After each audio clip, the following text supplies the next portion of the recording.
It's in the news again. Yes, indeed. And I'm here to set the record straight once again. Steve Heapy, the big boss of Jet2, well, he's made some comments which I think have been taken out of context again and spun around by the mainstream media. So let's go for a walk and I'm going to explain everything. And I'm also going to speak to some people that are really annoyed about this and have set up an association to assure you that the Canary Islands does want tourism. But let's go and see what's been going on.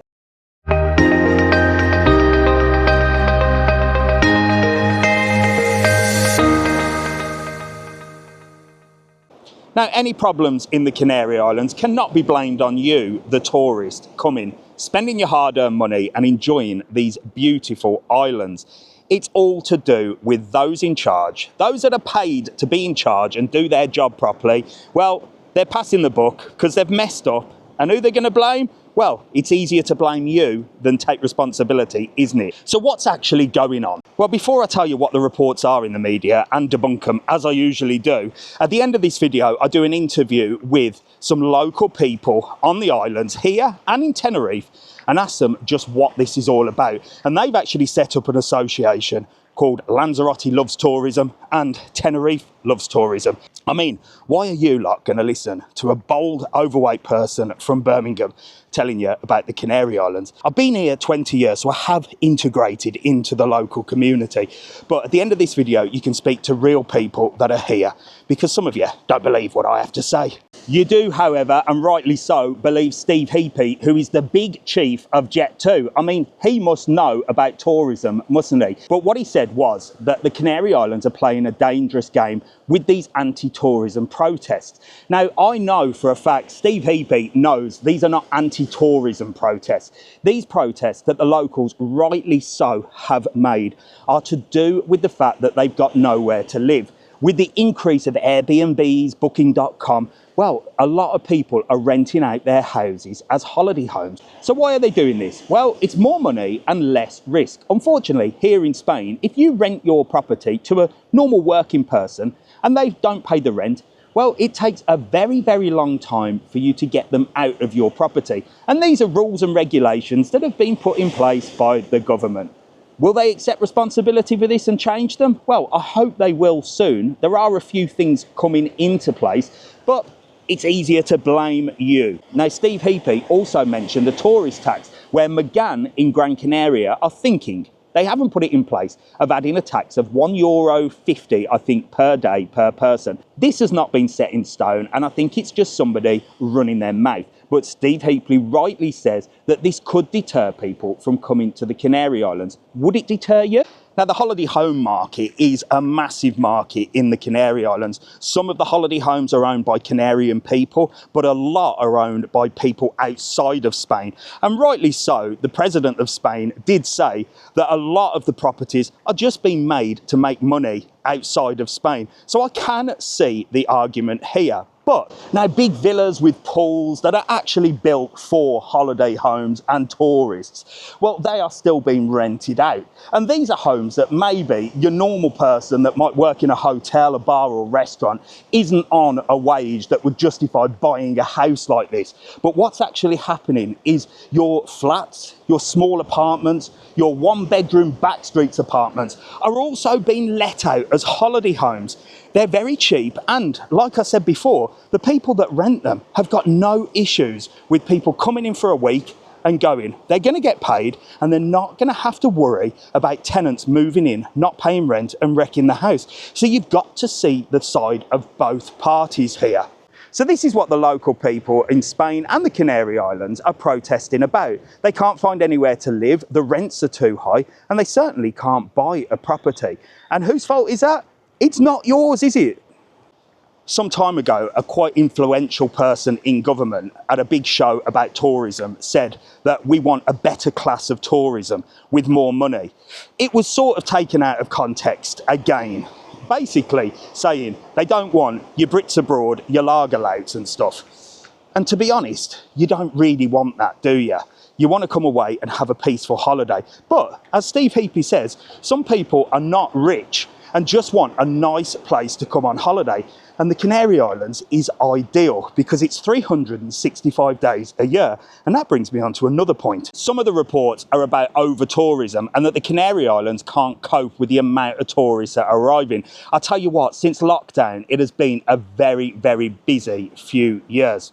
But what nobody has actually mentioned is that the Canary Islands is one of the only places which is open all year round. Now, if you go to Mallorca, Ibiza, Turkey, Greece, they're seasonal. They open for the summer, and in the winter, usually they close where they can do all the refurbishment, they can clean the streets, they can repair everything. Here in the Canary Islands, it's open for business every single day. So it is difficult to keep things turning over, especially with the millions of people that are arriving, because let's face it, a lot of us are coming out for winter breaks now opposed to summer holidays. And with the rules of being able to take your own children out of school, well, sometimes it's cheaper to get over here when it isn't summer holidays, isn't it? So again, the people in charge need to look at the infrastructure of the Canary Islands and what they can do to organise things better in order to have a steady flow. Now, they work so hard here and the streets are spotlessly clean. The place is absolutely beautiful and I personally couldn't fault it. But of course, there are things that need to be done. But again, that's not your fault and is not your responsibility. As a tourist, please visit the islands, behave yourself, keep it clean, throw your rubbish away, do the sustainability thing, and just keep the islands as beautiful as they are. That essentially, as a tourist, is all you need to do. Now, I recently attended FITOR, a big conference held in Madrid all about travel and tourism, where those in charge were all doing the shaky hand thing and basically posing for pictures. But there was a couple of guys there that were actually doing something of value. And that was Augusto and Michael.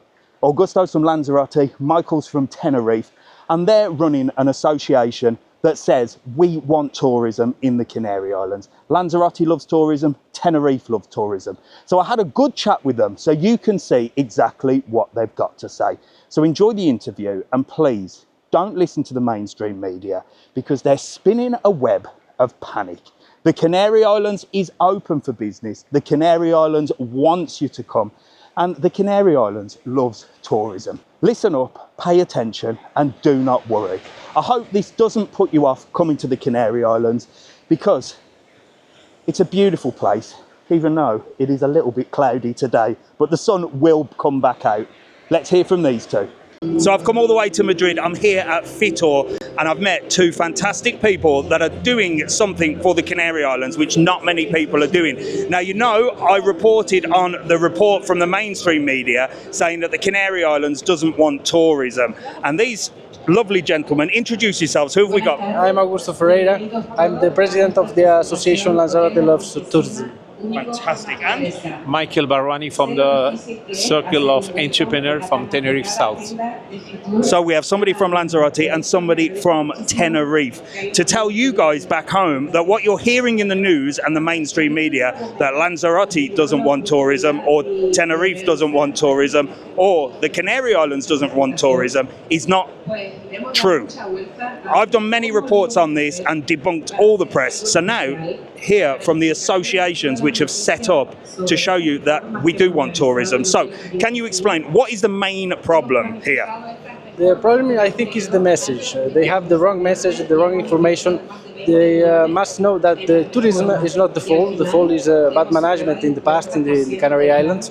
And we are a lot of people, most of the people of Lanzarote that love tourism, and the rest we have to explain them how this works, where the problems come from, and not blame the tourists about all the things that happens in the island. I think we have to understand that we have to work together to improve. We need the tourism to live, to improve the island, to be better. So I think it's so important for us, the tourism, and we are here for that.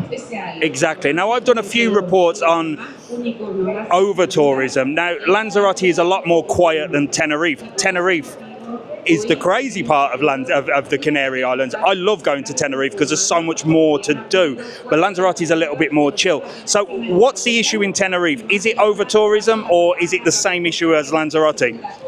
Well, as Augusto just told you, it is the wrong message, or it's a message which has been explained completely wrong, and it's been understood even worse. The population of Tenerife has increased in the last decade. The problem is that the institutions have not been very active, have not updated the infrastructure of the island. So it's very easy to blame the tourists. Of course. It's important that the institutions should accept their responsibilities and start working harder on the infrastructure. That's the only way we can have better traffic.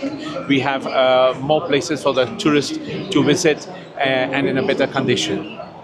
Fantastic. And the association was originally set up in Lanzarote by yourself, but now you've joined as a Tenerife. So what about Fuerteventura and Gran Canaria?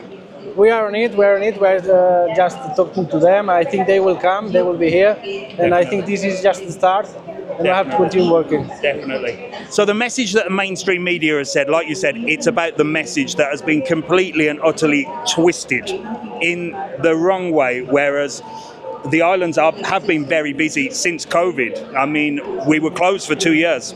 And then we reopened, and you've got to remember that the Canary Islands is an all-year-round resort. Now, I've worked in other resorts like Greece, where they close for the summer and they make all the infrastructure, and people don't tend to understand that the hotels, the island doesn't close in order to rebuild for the summer. So, like you said, the infrastructure, there needs to be a plan in place to keep the infrastructure going. There's also the housing problem as well.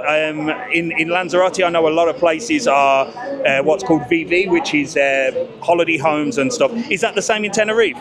It is exactly the same in Tenerife. You see now, it's so easy, I told you, to blame the tourists. It's so easy to blame the wee-wee when the original rules and law and regulation does not protect the house owner when he rents his house. They are not telling the truth. They are not sharing the truth. What they are trying to is blame the tourists, blame the wee-wee, and try to it's like let's blame the tourists and let's cut off everything. No. Admit your mistakes, admit what you've not done correctly, protect the house owners so they can rent their house easily. Because, you know, if somebody goes into your house, you just cannot take them out from your house. Exactly. And when the people have known that, nobody wants to rent the house. And that is where the problem comes from.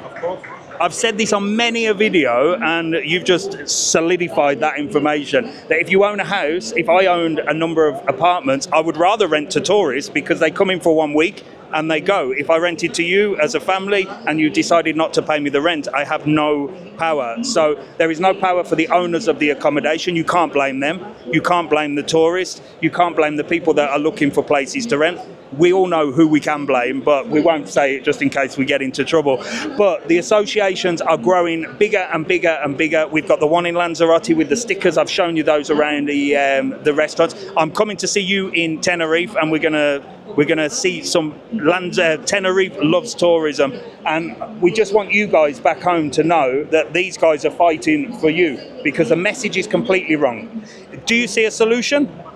Yeah, work hard, make the things better, and just insist with the institutions. They have to make a good job, and we hope the future will be better for us. Fantastic, and I think so too. So if you are coming to the Canary Islands, don't worry, you are very welcome. And these guys, well, they work with all the local businesses on both islands, and believe me, everybody wants you to come to the islands, enjoy yourself, have a fantastic holiday, because that's what it's all about. So thank you very much. Thank you so much. Thank you very much. Thank you so much. Thank you, Dave, and to all the tourists from the UK, from all over Europe and all over the world.